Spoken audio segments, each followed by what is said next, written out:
तो आज की वीडियो में हम जानेंगे एमफॉर्म इन फार्मेसी प्रैक्टिस के बारे में। इस वीडियो में हम 3 बातों के बारे में समझेंगे कि फार्मेसी प्रैक्टिस में एमफॉर्म एग्जैक्टली क्या होता है, इससे बेनिफिट आपको क्या मिलेगा और क्या जॉब अपॉर्चुनिटीज आपके लिए ओपन होती हैं। राइट, अब तुमको पता होगा कि एमफॉर्म बहुत सारे सेगमेंट्स में पहले से pharmacology, pharmaceutics, medicine chemistry, pharmaceutical chemistry, pharmaceutical analysis, pharmacognosy और उसके बाद में रेगुलेटरी अफेयर्स, क्वालिटी एश्योरेंस, ये सारे इन्फॉर्म और ऐड किए गए बाद में। क्यों? जिससे इंडस्ट्री ओरिएंटेड प्रोफेशनल्स रेडी किए जा सकें। फिर में फार्मेसी प्रैक्टिस एमफॉर्म की क्या जरूरत पड़ी, क्योंकि हॉस्पिटल फार्मेसी, कम्युनिटी फार्मेसी तो हम B pharm and D pharm में भी पढ़ते हैं। तो ऐसा क्या ऐड होने वाला है जिससे आपको कुछ और वैल्यू ऐड होगा और जिसके बेसिस पे आपको कुछ और आपके करियर में उससे फायदा मिल सकता है।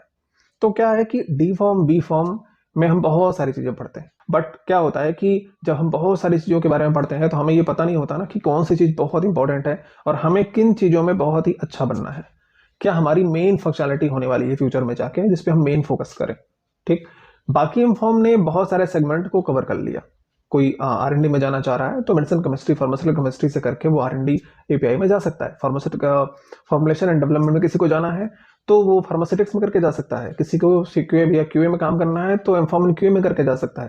रेगुलेटरी अफेयर्स में जाना है तो रेगुलेटरी अफेयर्स में इन्फॉर्म करके जा सकता है।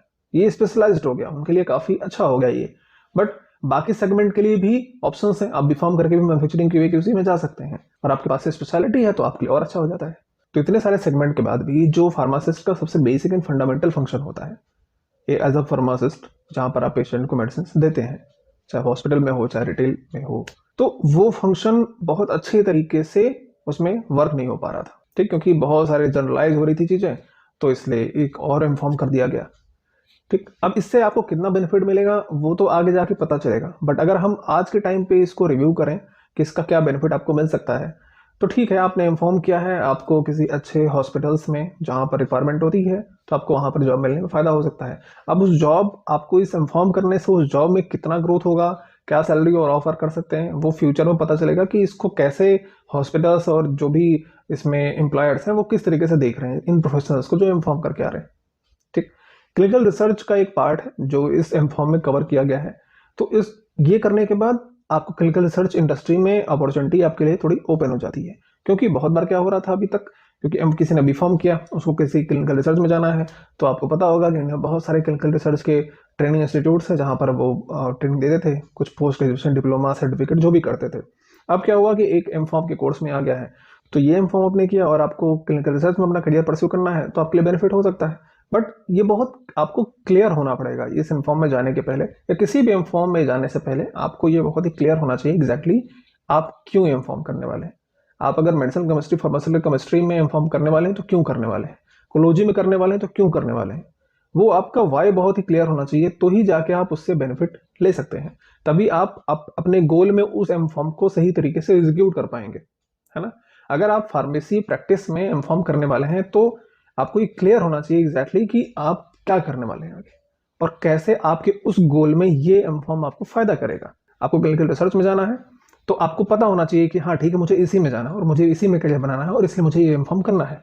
आपको ये सोच के इन्फॉर्म नहीं करना है कि एक इन्फॉर्म और आ गया है तो इसको करके देखते हैं, शायद इसमें अच्छी अपॉर्चुनिटीज मिल जाए।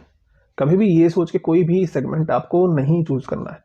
तो मेन इंपॉर्टेंट ये है कि आपको ये इन्फॉर्म क्यों करना है, ये इन्फॉर्म करने के बाद आपको क्या वैल्यूएट होगा, आपको क्या जॉब करना है, ये आपको बेनिफिट मिलेगा। तो अगर आपको as a clinical pharmacist, hospital pharmacist या क्लिनिकल रिसर्च में as a clinical trial coordinate assistant के तौर पे काम करना है, आपको उसमें ही करियर डेवलप करना है, तो ये फिर आप इन्फॉर्म ये कर सकते हैं।